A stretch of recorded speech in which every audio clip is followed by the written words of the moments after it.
Oke, lanjut lagi sama Miliarder Boy. Di sini gue lanjutin dengan part 2 di mana apa namanya? Di mana eh, lo bisa banyak belajar di part satu. Kalau misalnya lo belum nonton part satu, lo bisa nonton di part satu dulu biar tahu. Di sini part 2 guys. Oke, di part 2 gue lanjutin tentang kemarin, lanjutan udah sampai di operasional. Jadi gimana caranya membuat bisnis lu menjadi autopilot. Dan di sini gue akan lanjutin ya guys, supaya kepo-kepo lu tuh menjadi lebih bisa tidur gitu. Karena lu kepo, lu nggak bisa tidur nih. Nah, karena mikirin gue, ya udah sekarang gue akan kasih tahu nih selengkap-lengkapnya. Oke, kalau gitu langsung aja masuk.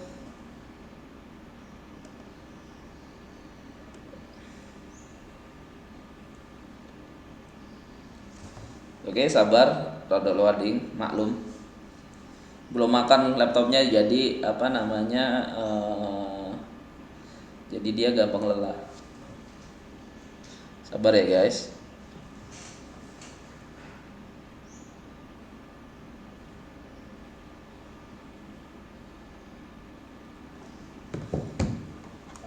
Oke, tadi kan kita udah sampai kemarin kan di operasional. Jadi kalau misalnya bisnis lu retail, lu fokuskan diri lu kepada operasional. Jadi sistem operasional adalah gue ulangin bagaimana Anda menghandle order hingga delivery dengan efektif dan seefisien mungkin kepada customer sejak dari closing oleh sales hingga produk jasa diterima oleh customer. Misalnya order picking, packing, dan hingga delivery, di mana sistem operasionalnya juga meliputi pembelian dan manajemen. Nah, persediaan stok, atau stok ya, persediaan atau stok, kecuali untuk perusahaan besar. Kedua hal ini bisa dipisah sistem tersendiri. Jadi kalau buat lo masih usaha-usahanya kecil, lo harus paling fokuskan kepada order, gimana caranya order, packing, dan delivery. Nah, misalnya ordernya gimana nih, bagian timnya order ada tiga kan, tim order misalnya, saya pesan ini. Nah, ini ketika itu dilepas bolanya kepada packing. Nah, packing ini nanti dilepas kepada delivery. Nah, timnya tersendiri guys. Nah, jadi lo harus benar-benar membuat sistem. Nah, berhubung gua bisnisnya adalah investasi, gua nggak terlalu fokus ke operasional kayak gini. Nah, tapi kalau gua juga ada bisnis misalnya baju Miliarder Boy, di situ ada packing, ada order, ada packing, ada delivery. Nah, tugas gua adalah hanya untuk mempromosikan, gitu guys. Jadi gua nggak usah kerja biar orang yang bekerja untuk perusahaan gua seperti itu. Tapi dibutuhkanlah ini membuat bisnis lo menjadi autopilot. Nah, oke, kita lanjut aja. Nah, selanjutnya adalah yang paling penting, menurut gue sih yang paling penting keuangan. Jadi gimana caranya financial planner. Nah, kebanyakan dari teman-teman gue itu nggak terlalu paham caranya financial planner. Nah, dari mereka ini kebanyakan ketika dapat besar bahkan ratusan juta miliaran, mereka udah uangnya dihambur-hamburkan, misalnya dibuat party atau dibuat apa, tidak memfokuskan finansial. Nah, biasanya gue melakukan financial planner itu hitungannya gampang guys. Jadi dari misalnya pengeluaran perusahaan gue itu sekitar 20 juta. Jadi ketika gue dapat 1 M, berarti kan 20 juta kali setahun ya kan, 12, berarti kan 24 juta. Berarti totalnya adalah 240 juta untuk setahun. Nah, gua biasanya ketika gua dapat 1 M, itu 240 jutanya itu gua masukin ke manajemen dulu. Gimana caranya perusahaan gua bisa hidup dalam waktu setahun. Nah, ketika dapat lagi gua ituin lagi, longgarin lagi jadi 2 tahun, 3 tahun, bahkan sampai 5 tahun kalau bisa. Tapi udah setahun aja udah cukup guys. Tujuannya untuk apa? Supaya ketika nanti ada paceklik seperti sekarang nih, misalnya pacekliknya itu paceklik kena COVID kan, biasanya kan perusahaan kan susah mendapatkan transaksi atau penjualan. Disitulah gunanya financial planner. Jadi tidak ada, walaupun lu tidak ada transaksi dalam waktu 1 tahun, perusahaan lu tetap masih bisa hidup, di mana perusahaan-perusahaan lain jatuh bangun, mati semua. Nah, yang paling bagus itu adalah bisnis yang paling bagus itu adalah bisnis yang paling bertahan paling lama, bukan yang produknya paling bagus, tapi bisnis yang bertahan paling lama. Oke, kalau gitu gue jelaskan secara lebih rinci tentang manajemen keuangan. Nah, jadi di sini ada perusahaan itu biasanya tahunan ya. Itu kan ada gua bagi 3. per 4 bulan. 4 bulan pertama, 4 bulan kedua, dan 4 bulan ketiga. Jadi gua tentukan kebutuhan pokoknya apa. Jadi di sini nih guys, ini kebutuhan pokoknya apa di 4 bulan pertama. 4 bulan kedua apa? Kebutuhan tambahannya apa? Ini keuangan ya. Ini biasanya gua kebutuhan pokok ini 50% guys dari total per 4 bulan itu kebutuhan pokoknya 50%. Ini kebutuhan tambahannya itu sekitar 30%. Nah, yang ditabungkan atau diinvestasikan lagi biasanya gua 20%. Jadi kayak gitu. Nah, ini koreksinya. Mengkoreksi ini budget kayak gini bagus apa enggak. Jadi jangan diinvestasikannya ini ditabung atau diinvestasikan ini adalah berupa 20%-nya adalah berupa bakar duit, mungkin bisa, atau beli aset lagi gitu ya, atau lu mau promosi apa ini butuh ditabung atau diinvestasikan. Kalau kebutuhan tambahan ini gue balik lagi, kebutuhan tambahan ini kalau misalnya ada kebutuhan sewaktu-waktu di luar mendadak ya, di luar planning gitu, kebutuhan-kebutuhan yang di luar planning, ada situasi apa atau apa. Nah, di sini dibutuhkan sekitar 30%. Nah, sisanya baru ini. Pokoknya kebutuhan pokok ini gaji karyawan semuanya ada di sini, guys, 50%. Nah, lu harus pisahkan antara kebutuhan pokok, kebutuhan tambahan atau yang ditabung atau dibakar duit. Jadi ATM-nya mungkin terpisah. Kayak gitu. Selanjutnya adalah koreksi nih, setiap 4 bulan sekali dikoreksi nih. Ini gimana nih hasilnya yang gue sebut dari apa namanya, dari semua itu dikoreksi nih, ini bagus apa enggak nih kayak gini. Nah, itu aja guys. Kalau misalnya lu ada pertanyaan lain yang unek-unek lu bisa langsung komen, nanti lu bisa gua kasih atau lu langsung DM Instagram gua di Miliarder Boy.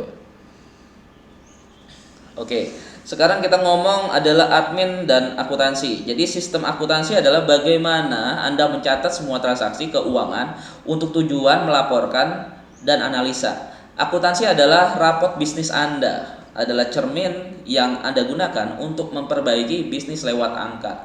Mulai dari pembelian, hutang stok, penjualan, kas atau bank, hingga laba dan rugi. Tanpa adanya angka akan hanya menerka, misalkan banyak orang menerka-nerka dalam gelap. Jadi sebenarnya admin atau akuntansi ini lu harus rekrut tim bagian admin atau akuntansi yang menulis setiap transaksi, pendapatan, pemasukan sekecil mungkin dan sebesar mungkin. Misalnya ada pendapatan besar ya lu kontek semuanya dikoreksi. Bulanan, tahunan itu biasanya bukunya tebel-tebel guys. Biasanya gua udah 4 tahun tuh segini di Brankas. Jadi laporan keuangan itu penuh. Jadi di tahun pertama, tahun kedua, tahun ketiga, keempat, kelima itu penuh. Itu juga tujuannya admin dan akuntansi ketika lu ingin mendapatkan investasi. Nah, nanti selanjutnya adalah gimana caranya bisnis lu bisa mendapatkan investor, gua jelasin. Tapi di sini gue jelasin ini dulu. Jadi kalau misalnya dari akuntansi itu rapot-rapot bisnis lu itu dari 5 tahun terakhir, itu lu bisa gunain untuk mencari investor, guys. Jadi yang pertama adalah mencatat semua alur kas. Yang kedua adalah pisahkan kebutuhan alur kas di setiap pengeluaran cash flow. Pisahkan kebutuhan alur kas di setiap pengeluaran cash flow. Jadi harus bisa, guys. Jadi cash flow lu berapa, terus alur kasnya biasanya gue lakuin kayak gitu. Jadi ada tim khusus bagi marketing, gimana caranya pemasukan dan pengeluaran harus balance, ya kan?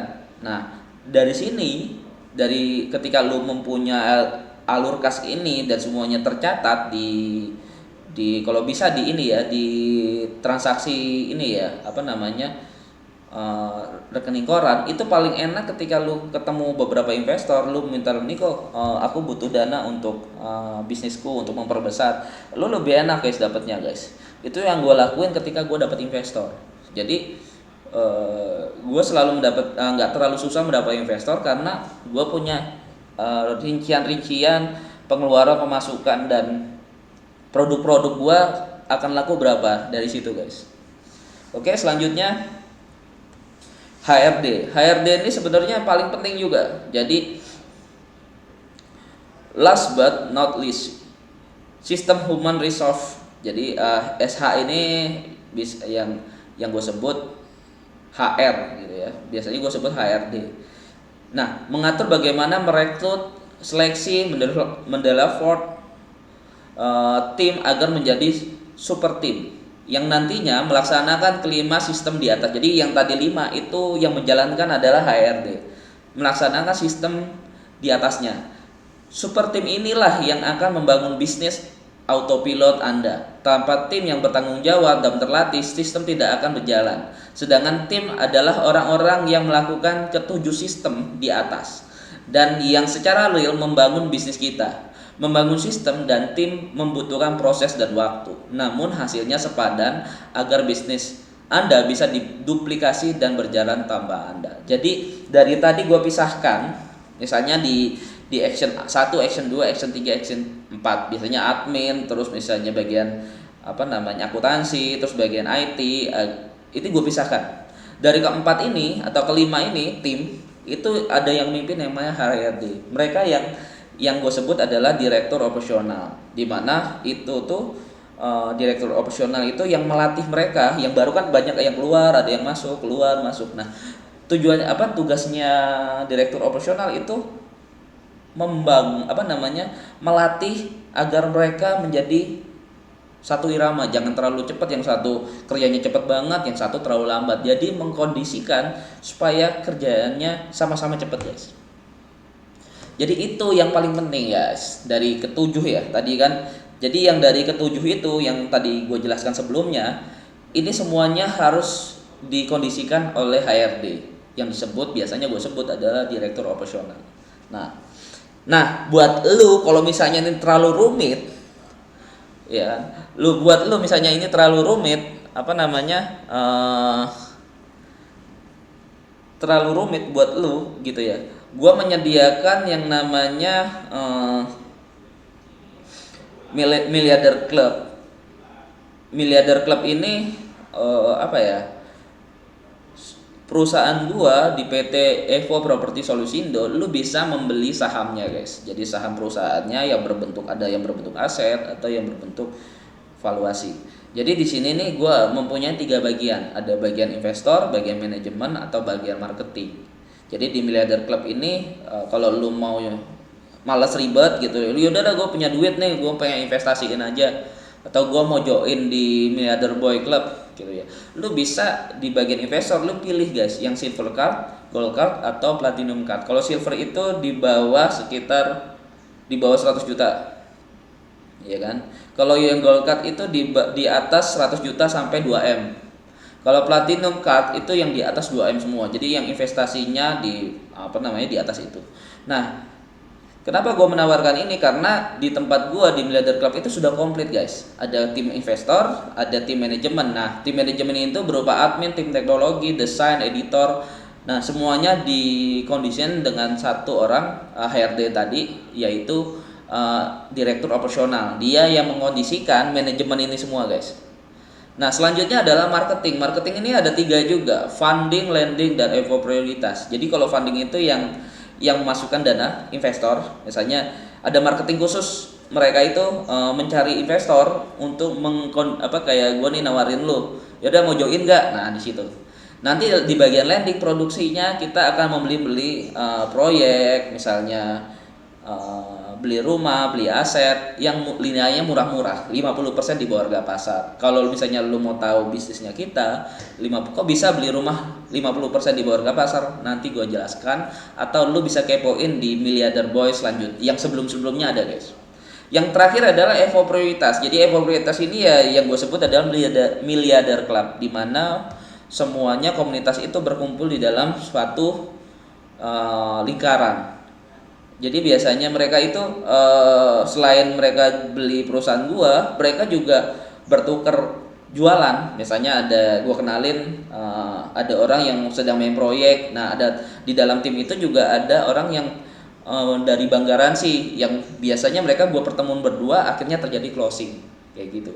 Atau ada bagian orang yang punya uang mau buat pabrik, tapi ada orang yang suka yang bisa manajemen pabrik. Nah, gue biasanya ketemuin. Jadi di lingkaran itu pengusaha-pengusaha yang benar-benar kelas kakap, guys. Nah, lo tunggu apa lagi? Cepetan join sebelum terlambat. Nah, investasi yang paling bagus adalah 20 tahun yang lalu dan hari ini. Jadi jangan menunggu lagi, guys. Nah, misalnya apa sih? Sekarang gue akan jelaskan apa sih keuntungan menjadi investor bagi PT Evo Prioritas Solusindo gitu kan, PT-nya Evo Group. Apa sih keuntungannya? Oke, sekarang gue jelaskan kepada lo. Nah, keuntungan menjadi member itu yang pertama lo bisa dapetin adalah profit tiap bulan 0,5%. Ya kan? Jadi misalnya standarnya kita adalah setahun, berarti kan 6%. Setahun lo harus bisa dapat pecahin bunga deposito. Deposito kan 6 bulan, ya minimal lu dapat ya anggap aja lu kayak deposito bank lah 6% gitu kan. Minimal, ini kan berarti kan minimal potensi profit lu kan deposito minimal. Nah, yang kedua adalah profit dividen tahunan. Selain lu dapat dividen, lu juga dapat profit tahunan, dividen tahunan. Ada yang minimal ya 20% lah ya, ada yang 20%, 30% atau 50%. Tergantung dari modal bisnis lo. Modal yang lu berikan, modal investasinya. Ya, dividen ini gue kasih tahu ya, bocoran sedikit. Jadi dividen ini dari pengeluaran kantor berapa segala macam. Nanti kan di pembukuannya ada dari keuntungan bersih lah lu dapat saham berapa persen, bisa 20, 30 atau 50. Kayak gitu, guys. Yang selanjutnya adalah yang ketiga, buyback garansi. Jadi perusahaan kita dalam waktu 2 sampai 5 tahun akan menggaransikan modal yang lu udah kasih itu plus 20%. Jadi contoh misalnya lu masukin uang 1M. Ya kan? Profit kan tiap bulan kan 0,5%. Terus dividen kan sekitar 20%-an, contoh 20 sampai 30%. Kan lu dapat profit nih setiap tahun. Setiap bulan dapat, setiap tahun dapat. Yang terakhir adalah buyback garansi. Kontraknya contoh 5 tahun. Nah, 5 tahun uang lu akan kita balikan 20% dari modal atau 2 tahun. Kalau kita dapat investasi lagi ya kita langsung buyback 2 tahun paling cepat. Nah, misalnya 5 tahun, yaudah kita paling cepat 5 tahun atau 2 tahun. Nah, dari 1M itu kita akan pluskan 200 juta. Jadi 20%. Jadi benar-benar profitnya itu nyata, guys. Itu yang udah kebanyakan dari perusahaan teman-teman gua join di tempat kita. Ada yang 100 juta, ada yang 500 juta, 30 juta juga ada gitu kan. Makanya tadi gua jelasin ada silver card, gold card atau platinum card. Jadi ada yang 50 jutaan, 30 jutaan, ada yang 100 juta, 200 juta, ada yang 1M gitu ya. Paling tinggi sih untuk sekarang ini 1M. 1M 2M lah ya. Kalau ya platinum card ini benar-benar Evo prioritas banget. Jadi big boss yang gue sebut. Jadi ini sedikit-sedikit orang, paling 2 orang doang. Ya pernah kita mendapatkan investasi senilai 30M juga ada. Jadi ya kayak gitu, guys. Oke. Gitu aja dari gua. Thank you very much untuk lo yang udah watch dan ikutin channel-channel Miliarder Boy. Jangan lupa di follow IG, Facebook gua dan YouTube gua, di subscribe ya, guys. Jadi lo bisa angkat jempol ke atas misalnya lu tertarik dengan konten gua, atau jempol ke bawah misalnya konten gua kurang menarik buat lu. Kalau bisa lu ada pertanyaan, lu